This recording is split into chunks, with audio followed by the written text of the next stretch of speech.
Hidden treasures program number 20. Hidden treasures ಕಾರ್ಯಕ್ರಮಗಳನ್ನು ವೀಕ್ಷಿಸ್ತಿರುವಂಥ ನನ್ನ ಪ್ರಿಯ ವೀಕ್ಷಕರೇ, ದೇವರ ವಾಕ್ಯವನ್ನು ಧ್ಯಾನ ಮಾಡುವ ಮೊದಲು ಆತನ ಸಹಾಯಕ್ಕಾಗಿ ಪ್ರಾರ್ಥನೆ ಮಾಡೋಣ. ಭೂಮಿ ಆಕಾಶಗಳನ್ನು ನಿರ್ಮಾಣ ಮಾಡಿದ ಪರಲೋಕದ ತಂದೆಯಾದ ದೇವರೇ, ನೀ ನಮಗೆ ಕೊಟ್ಟಂಥ ನಿನ್ನ ಜೀವವುಳ್ಳ ವಾಕ್ಯಕ್ಕಾಗಿ ಸ್ತೋತ್ರ. ನಿನ್ನ ವಾಕ್ಯದ ಸತ್ಯಗಳಲ್ಲಿ ನಾವು ನೆಲೆಗೊಂಡು ಮುಂದುವರಿಯುವಂತೆ ಅನುಗ್ರಹಿಸು.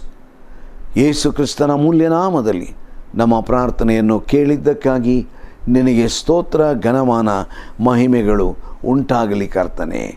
ಆಮೆನ್. ನಾವು ಎಫೆಸದವರಿಗೆ ಬರೆದ ಪತ್ರ 1ನೇ ಅಧ್ಯಾಯ 4ರಿಂದ 6ನೇ ವಚನಗಳಲ್ಲಿ ಧ್ಯಾನ ಮಾಡ್ತಾ ಇದ್ದೇವೆ. ದೇವರು ಯಾಕೆ ನಮ್ಮನ್ನು ಸಭೆಯಾಗಿ ಆತನು ಕರೆದಿದ್ದಾನೆ, ಯಾವುದಕ್ಕೋಸ್ಕರವಾಗಿ ದೇವರು ತನ್ನ ಸಭೆಯನ್ನು ಈ ಲೋಕದಲ್ಲಿ ಇಟ್ಟಿದ್ದಾನೆ. ನಾವು 4ನೇದಾಗಿ ಕಳೆದ ವಾರದಲ್ಲಿ ನಾವು ಆ ಸಭೆಯ ಉದ್ದೇಶದ ಕುರಿತಾಗಿ ನಾವು ನೋಡಿದೆವು. ಆ ಉದ್ದೇಶ ಪರಿಶುದ್ಧತೆ. ಇವತ್ತು ನಾವು ಈ ವಾಕ್ಯವನ್ನು ಇನ್ನು ಮುಂದಕ್ಕೆ ಸ್ವಲ್ಪ ಇನ್ನೂ ಆಲೋಚನೆ ಮಾಡೋಣ. ಆ 4ನೇ ವಚನ ಓದೋಣ. ಹೇಗೆಂದರೆ, ನಾವು ಪ್ರೀತಿಯಲ್ಲಿ ನಡೆದು ಆತನ ಸನ್ನಿಧಿಯಲ್ಲಿ ಪರಿಶುದ್ಧರು, ದೋಷವಿಲ್ಲದವರು ಆಗಿರಬೇಕೆಂದು ನಮ್ಮನ್ನು ಜಗದುತ್ಪತ್ತಿಗೆ ಮುಂಚೆ ಕ್ರಿಸ್ತನಲ್ಲಿ ಆರಿಸಿಕೊಂಡನು. ನಾವು ಈ ವಾಕ್ಯ ಭಾಗದಲ್ಲಿ ದೈವಿಕವಾದ ಉದ್ದೇಶವನ್ನು ಮಾತ್ರವೇ ಅಲ್ಲ, 5ನೇದಾಗಿ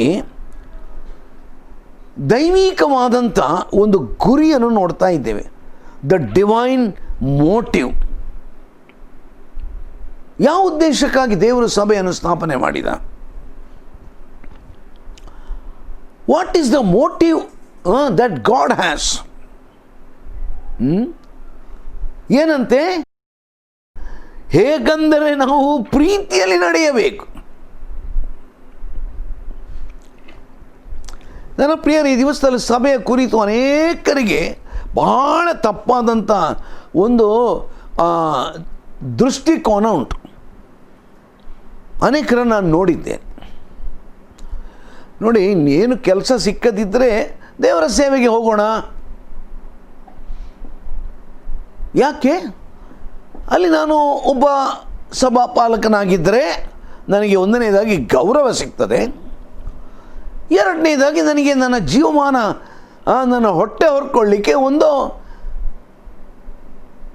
ಬೇಕಾದಂಥ ಆದಾಯ ಕೂಡ ನನಗೆ ಸಿಗ್ತದೆ.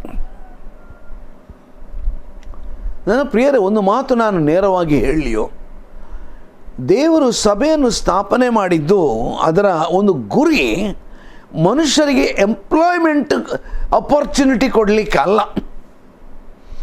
If you think that church is an employment centre to make your livelihood, that's a wrong concept. ಕ್ರೈಸ್ತ ಸಭೆಯ ಉದ್ದೇಶ ಅದೊಂದು ವ್ಯಾಪಾರದ ಕೇಂದ್ರವಲ್ಲ. ವ್ಯಾಪಾರದಲ್ಲಿ ಏನುಂಟು? ಸಾಧಾರಣವಾಗಿ ಪೈಪೋಟಿಗಳಿರ್ತದೆ, ಕಾಂಪಿಟೀಷನ್. ಈ ದಿವಸಗಳಲ್ಲಿ ಕೊರೋನಾ ಕಾಯಿಲೆ ಬಂದ ನಂತರ ನಾನು ನೋಡ್ತಾ ಬಂದದ್ದು, ಮಂಗಳೂರಿನಲ್ಲಿ ಕೆಲಸ ಇಲ್ಲದವರು ಸಹ ಮೀನು ಮಾರಾಟ ಮಾಡಲಿಕ್ಕೆ ಶುರು ಮಾಡಿದ್ದಾರೆ, ವಿದ್ಯಾವಂತರು ಕೂಡ. ಹಾದಿ ಬೀದಿಗಳಲ್ಲಿ ಎಲ್ಲಿ ನೋಡಿದರೂ ಕೂಡ ಇವತ್ತು ಮೀನು ಮಾರಾಟ ಆಗ್ತಾ ಇರುವಂಥದ್ದನ್ನು ಒಂದು ವೇಳೆ ಮಂಗಳೂರಿನಲ್ಲಿರುವವರು ಚೆನ್ನಾಗಿ ಗ್ರಹಿಸಿದ್ದೀರಿ. ಅಷ್ಟು ಮಾತ್ರ ಅಲ್ಲ, ಅದರ ಬಗ್ಗೆ ಏನೆಲ್ಲ ಕಾಂಪಿಟೀಷನ್ ಅಂತ ಹೇಳಿದರೆ, ವಾಟ್ಸಪ್ನಲ್ಲಿ ದಿವಸಾಗಲೂ ನಮ್ಮ ನಂಬರ್ ತಕ್ಕೊಂಡು ಅದರ ಆ ವಿಚಾರಗಳನ್ನು ನಮಗೆ ಕಳಿಸಿಕೊಡ್ತಾರೆ. ಇವತ್ತು ಯಾವ ಹೊಸ ಮೀನು ಬಂದಿದೆ, ಅದರ ರೇಟ್ ಎಷ್ಟು, ಚೆನ್ನಾಗಿದೆ ಅಲ್ಲ, ಆಮೇಲೆ ಮನೆಗೆ ಸಪ್ಲೈ ಮಾಡ್ತಾರೆ. What A competition! ಮೀನು ಮಾರಾಟದಲ್ಲಿ ಒಂದು ಕಾಂಪಿಟೀಷನ್. ನನ್ನ ಪ್ರಿಯರೇ, ತಪ್ಪು ತಿಳ್ಕೊಳ್ಬೇಡ್ರಿ. ದೇವರು ತನ್ನ ಸಭೆಯನ್ನು ಸ್ಥಾಪನೆ ಮಾಡಿದ್ದು ಕೆಲಸ ಇಲ್ಲದವರಿಗೆ ಒಂದು ಕೆಲಸ ಕೊಡಲಿಕ್ಕೆ ಅಲ್ಲ. It's not A employment centre R earning your livelihood. ಅದು ದೇವರ ಉದ್ದೇಶ ಅಲ್ಲ ಅದು. ಆದರೆ ಏನಾಗಿದೆ, ವಾಸ್ತವವಾಗಿ ನಡೆಯುತ್ತಿರುವಂಥದ್ದೇನೋ, ಅನೇಕರ ದೃಷ್ಟಿಯಲ್ಲಿ ಒಂದು ಸಭೆಯಲ್ಲಿ ಕೆಲಸ ಮಾಡುವುದು ಅಂತ ಹೇಳಿದರೆ ಸಂಪಾದನೆ ಮಾಡುವುದು.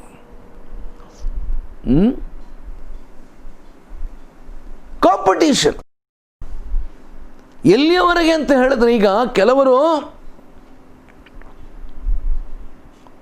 ಇನ್ನೊಂದು ಕಡೆಯಲ್ಲಿದ್ದಂಥ ಸಭೆಯಲ್ಲಿದ್ದಂಥ ಸದಸ್ಯರನ್ನು ನನ್ನ ಕಡೆಗೆ ತಕ್ಕೊಂಡು ಬರುವಂಥದ್ದು. ದೇವರಿಗಿಂತ ಸಭೆ ಬೇಕಾಗಿಲ್ಲರಿ, ದೇವರಿಗಿಂತ ಸಭೆ ಬೇಕಾಗಿಲ್ಲ. ಒಂದು ಸಭೆಯಿಂದ ಇನ್ನೊಂದು ಆತ್ಮವನ್ನು ಗೆದ್ದುಕೊಳ್ಳುವಂಥದ್ದು, ಕದ್ದುಕೊಳ್ಳುವಂಥದ್ದು, ಇದು ದೇವರ ದೃಷ್ಟಿ ಅಲ್ಲ. ಇದು ಇತ್ತೀಚೆಗೆ ಯಾರೋ ಹೇಳಿದ್ರಂತೆ, ಅಲ್ಲ ನೋಡಿ ನಮ್ಮ ಸಭೆಗೆ ಬನ್ನಿರಿ, ಯಾಕಂದರೆ ಅಲ್ಲಿ ಪವರ್ಫುಲ್ ಪ್ರೈಸ್ ಆ್ಯಂಡ್ ವರ್ಷಿಪ್ ನಡೀತದಂತೆ, ಭಾಳ ಗಮ್ಮತ್ತುಂಟಂತೆ. ಅಲ್ಲಿ ಹೊಸ ಹೊಸ ಗಿಟಾರ್ಗಳೆಲ್ಲ ಬಂದಿದೆ, ಅಲ್ಲಿ ಹೊಸ ಹೊಸ ಡ್ರಮ್ ಸೆಟ್ಗಳೆಲ್ಲ ಬಂದಿದೆ, ಒಳ್ಳೊಳ್ಳೆ ಹಾಡುವಂಥವರಿದ್ದಾರೆ. ನೋಡಿ ನಿಮ್ಮ ಚರ್ಚಿನಲ್ಲಿ ಏನಿಲ್ಲ, ನಮ್ಮ ಚರ್ಚಿಗೆ ಬನ್ನಿರಿ.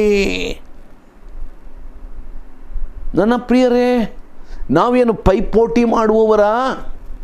ಅನೇಕ ಸಾರಿ ಕ್ರೈಸ್ತ ಸಭೆಗಳ ಅನ್ಯೋನ್ಯತೆ ನಮಗಿಲ್ಲ, ಆದರೆ ಪೈಪೋಟಿ ಉಂಟು. ಅನ್ಯೋನ್ಯತೆ ಇಲ್ಲದಿದ್ದರೂ ಪೈಪೋಟಿ ಉಂಟು ನಮಗೆ.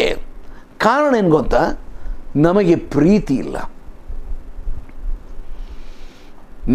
You know what God is telling? ದೇವರೇನು ಹೇಳ್ತಾ ಇದ್ದಾನೆ? ಹೇಗೆಂದರೆ ನಾವು ಪ್ರೀತಿಯಲ್ಲಿ ನಡೆದು. God elects those who are saved because of His love. ದೇವರು ರಕ್ಷಿಸುವುದು ನಿನ್ನನ್ನು ಮತ್ತು ನನ್ನನ್ನು ಯಾಕೆ ರಕ್ಷಿಸಿದ್ದು? ನಿನ್ನನ್ನು ಮತ್ತು ನನ್ನನ್ನು ಆತನು ಪ್ರೀತಿ ಮಾಡಿದುದರಿಂದ.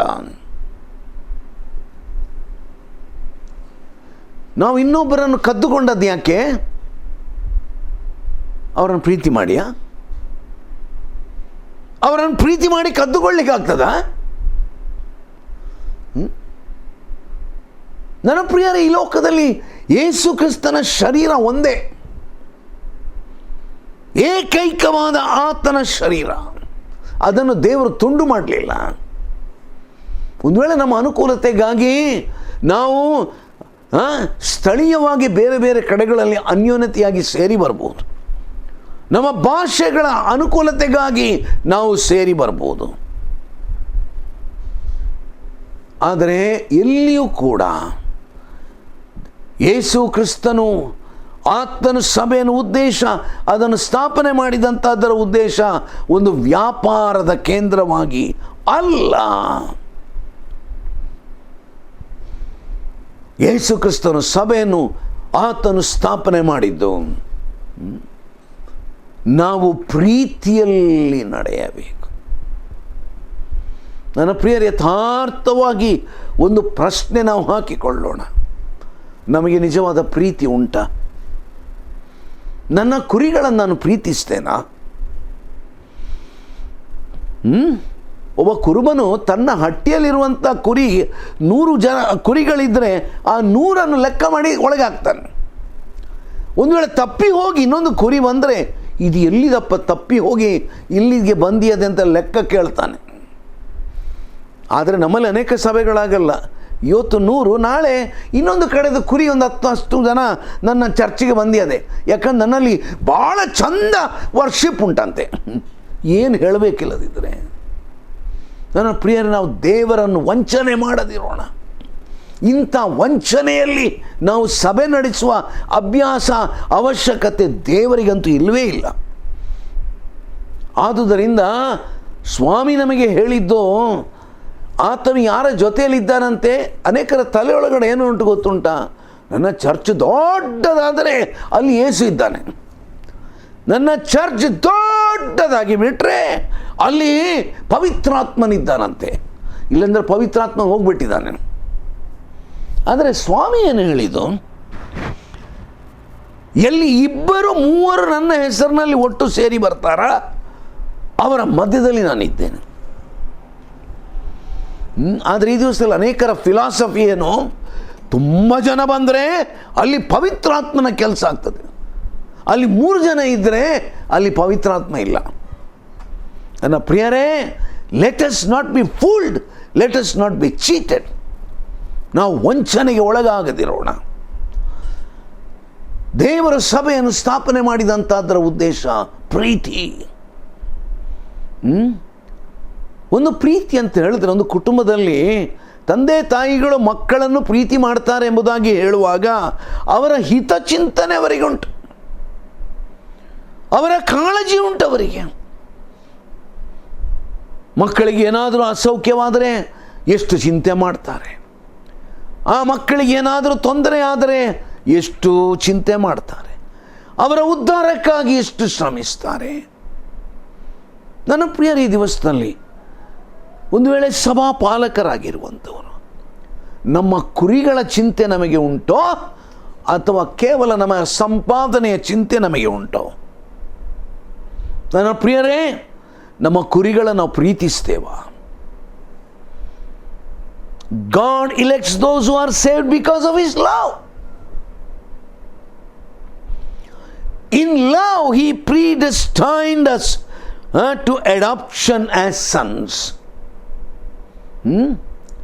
ಜಗದುತ್ಪತ್ತಿಗೆ ಮುಂಚೆಯೇ ಪ್ರೀತಿಯಲ್ಲಿ ಆತನು ನಮ್ಮನ್ನು ಕ್ರಿಸ್ತನಲ್ಲಿ ಆರಿಸಿಕೊಂಡನು.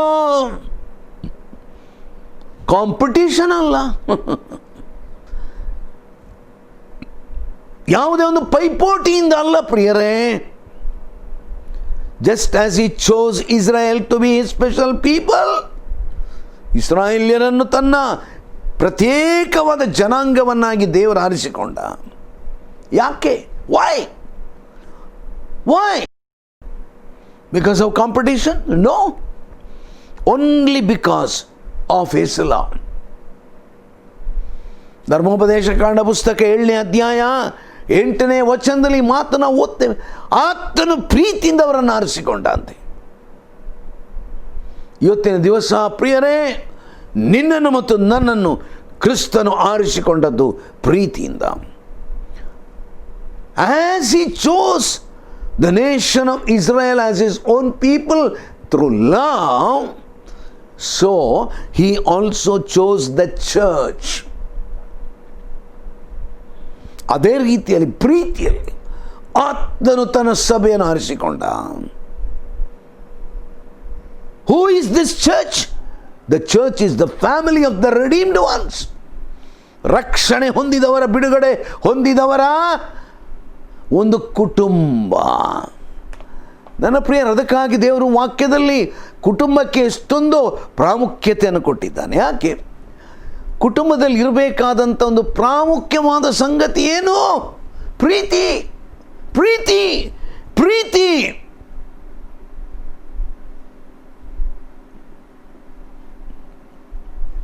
ಸಭೆಯಲ್ಲಿರುವಂಥ ಪ್ರಾಮುಖ್ಯವಾದಂಥ ಗುರಿ ಯಾವುದು ಪ್ರಿಯರೇ?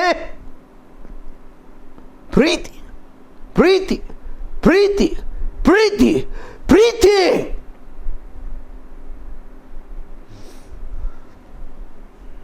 ನಿಮ್ಮ ಡ್ರಮ್ ಸೆಟ್ಟು, ಗಿಟಾರ್ ಸೆಟ್ಟು ಅಥವಾ ಪಿಟೀಲುಗಳು ಇವುಗಳ ನಾದನ ಅಲ್ಲ. ಪ್ರೀತಿ, ಪ್ರೀತಿ, ಪ್ರೀತಿ. ಎಲ್ಲಿಯವರೆಗೆ ಆ ಸಭೆಯಲ್ಲಿ ಆ ಪ್ರೀತಿ ಎಂಬುದಿಲ್ಲವಾ, ನಾವು ಹಾಡುವ ಸಂಗೀತ ಅದು ಎಷ್ಟೇ ಇಂಪಾಗಿರ್ಬೋದು, ಎಷ್ಟೇ ಶ್ರೇಷ್ಠವಾಗಿರ್ಬೋದು, ಅದು ದೇವರಿಗೆ ಬೇಕಾಗಿಲ್ಲ. God is not interested in that kind of a musical extravaganza. Let me ask you a question. Can you testify that my church is the church of love? ನನ್ನ ಸಭೆ ಅದು ಪ್ರೀತಿಯ ಸಭೆ. ಯಾಕೆ? ಪ್ರೀತಿಯ ಲಕ್ಷಣ ಬೇಕಾದಷ್ಟು ಉಂಟು. ಪ್ರೀತಿ ಅಂದರೆ ಏನ್ರಿ? ಪ್ರೀತಿ ಅಂದರೆ ಏನು? ಪ್ರೀತಿ ಅಂದರೆ ಅದು ಏನೋ ಒಂದು ರೀತಿಯಾದಂಥ ಇಮೋಷನ್ ಅಲ್ಲ. Love one another, it's not an emotion, it's A command. What the Bible talks about the love of god. ಮೂಲ ಭಾಷೆಯಾದಂಥ ಗ್ರೀಕ್ನಲ್ಲಿ ಆ ಗ್ರೀಕ್ ಶಬ್ದಕ್ಕೆ ಇರುವಂಥ ಹೆಸರು ಯಾವುದಂತ ಹೇಳಿದ್ರೆ ಅಗಾಪೆ. ಅಗಾಪೆ ಅಂತ ಹೇಳಿದರೆ ಏನದರ ಅರ್ಥ ಏನು? ಅಗಾಪೆ ಪ್ರೀತಿ ಅಂದರೆ ಸಂಪಾದನೆ ಮಾಡುವಂಥದ್ದಕ್ಕಾಗಿ ಅಲ್ಲ.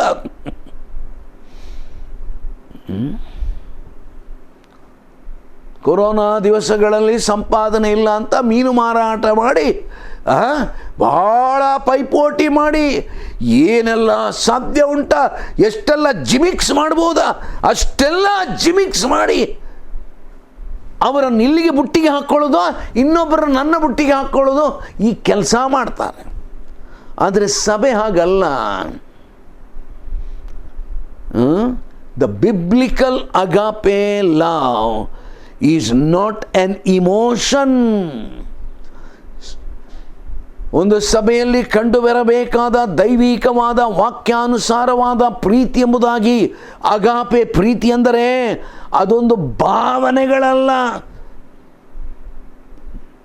ಮೊನ್ನೆತ್ಲಾಗರೆ ಯಾರೋ ಹೇಳ್ತದ್ದನ್ನು ಕೇಳಿದೆ, ನನಗೆ ಆ ಚರ್ಚಿಗೆ ಹೋಗಲಿಕ್ಕೆ ಖುಷಿ ಆಗ್ತದೆ, ಯಾಕಂದರೆ ತುಂಬ ವಾದ್ಯದ ಸೆಟ್ಟೆಲ್ಲ ಅಲ್ಲಿ ಉಂಟಲ್ಲಿ, ನನಗೆ ಭಾರಿ ಖುಷಿ ಆಗ್ತದೆ.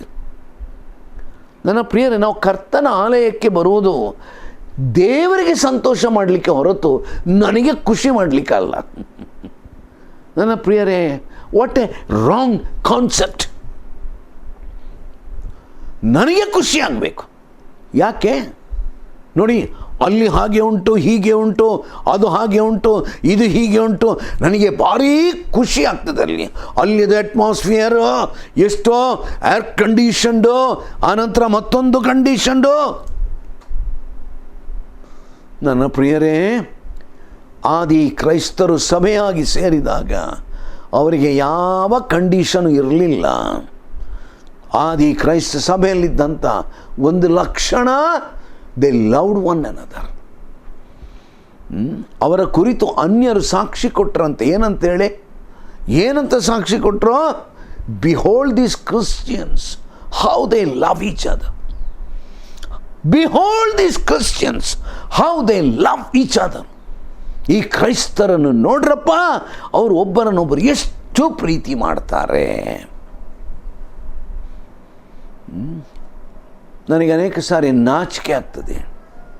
ಅನೇಕ ಸಾರಿ ಒಂದು ವೇಳೆ ಇತರ ನಮ್ಮನ್ನು ನೋಡುವಾಗ ಒಂದು ವೇಳೆ ಅವರು ಹೇಳುವಂತಹದ್ದು, behold these Christians how they fight with one another, with one church with another church.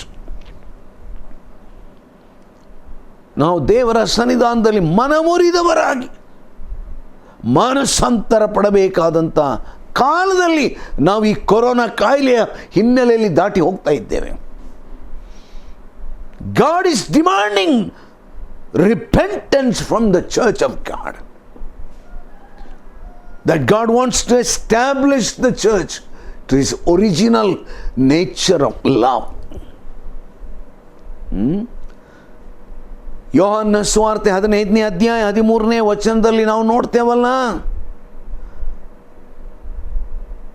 ಒಬ್ಬ ಮನುಷ್ಯನು ತನ್ನ ಮಿತ್ರನಿಗಾಗಿ ಪ್ರಾಣ ಕೊಟ್ಟರೂ ಕೊಡಬಹುದಂತೆ, ಆದರೆ ಅದನ್ನೇ ನಾವು ದೊಡ್ಡ ಪ್ರೀತಿ ಅಂತ ಹೇಳ್ತೇವೆ. ಆದರೆ ದೇವರು ಯೇಸು ಕ್ರಿಸ್ತನು ನಾವಿನ್ನು ಪಾಪಿಗಳಾಗಿದ್ದಾಗ ನಮಗಾಗಿ ತನ್ನ ಪ್ರಾಣವನ್ನು ಕೊಟ್ಟದ್ದರಲ್ಲಿ ಆ ದೈವಿಕ ಪ್ರೀತಿಯನ್ನು ಸಿದ್ಧಾಂತ ಮಾಡಿದ್ದಾನೆ. ನನ್ನ ಪ್ರಿಯರೇ, it's very easy to fall in love with a lovable girl. ಭಾಳ ಅಂದವಾಗಿ ಚಂದವಾಗಿರುವಂಥ ಒಂದು ಹೆಣ್ಣು ಹುಡುಗಿಯನ್ನು ನೋಡಿ ಒಬ್ಬ ಯವನಸ್ಥ ಐ ಲವ್ ಯು ಅಂತೇಳಿ ಹೇಳ್ಬೋದು.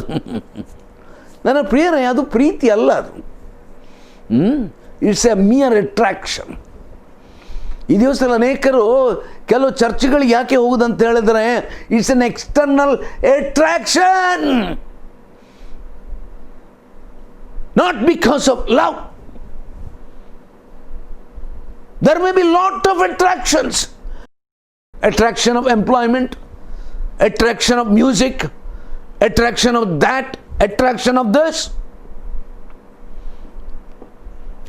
ನನ್ನ ಪ್ರಿಯರೇ, ಯೇಸು ಕ್ರಿಸ್ತನೋ ನನ್ನನ್ನು ನಮ್ಮನ್ನು ಪ್ರೀತಿ ಮಾಡಿ ತನ್ನನ್ನೇ ನಮಗೆ ಕೊಟ್ಟನು. And that's exactly what Jesus himself did on behalf of those God has chosen to be saved. ಯಾರು ರಕ್ಷಿಸಲ್ಪಡಬೇಕೆಂದು ದೇವರು ನಿರ್ಧಾರ ಮಾಡಿದ್ದನೋ ಅಂಥವರಿಗಾಗಿ ಯೇಸು ಕ್ರಿಸ್ತನು ತನ್ನ ಪ್ರಾಣವನ್ನೇ ಆತನು ಕೊಟ್ಟನು. In the ultimate divine act of love, ಈ ಅಂತಿಮವಾದಂಥ ದೈವಿಕವಾದ ಪ್ರೀತಿಯಲ್ಲಿ, ಆ ಕಾರ್ಯದಲ್ಲಿ God determined before the foundation of the earth. ಈ ಜಗತ್ತನ್ನು ಉಂಟು ಮಾಡೋದಕ್ಕಿಂತ ಮುಂಚೆಯೇ ದೇವರ ವಾಕ್ಯ, ಅದನ್ನೇ ನಾವು ಓದಿದ್ದು, ನಾವು ಕ್ರಿಸ್ತನಲ್ಲಿ ನಮ್ಮನ್ನು ಆತನು ಆರಿಸಿಕೊಂಡನು. ನಾವು ಅದನ್ನೇ ನಾವು ಮುಂದಕ್ಕೆ 2ನೇ ಅಧ್ಯಾಯದಲ್ಲಿ ಕೂಡ ನಾವು ನೋಡ್ತೇವೆ. ನಾವು 2ನೇ ಅಧ್ಯಾಯ 4 ಮತ್ತು 5ನೇ ವಚನದಲ್ಲಿ ಏನು ಓಡ್ತೇವೆ? ಆದರೆ ಕರುಣಾನಿಧಿಯಾಗಿರುವ ದೇವರು ನಮ್ಮ ಮೇಲೆ ಮಹಾಪ್ರೀತಿಯನ್ನಿಟ್ಟು ಅಪರಾಧಗಳ ದೆಸೆಯಿಂದ ಸತ್ತವರಾಗಿದ್ದ ನಮ್ಮನ್ನು ಕ್ರಿಸ್ತನೊಂದಿಗೆ ಬದುಕಿಸಿದನು. ಕೃಪೆಯಿಂದಲೇ ರಕ್ಷಣೆ ಹೊಂದಿದವರಾಗಿದ್ದೀರಿ. ನಿನ್ನನ್ನು ಅಟ್ರಾಕ್ಟ್ ಮಾಡಲಿಕ್ಕೆ ಅವನು ಗಿಟಾರು, ಡ್ರಮ್ ಸೆಟ್ಟು ತಗೊಂಡು ಬರಲಿಲ್ಲ.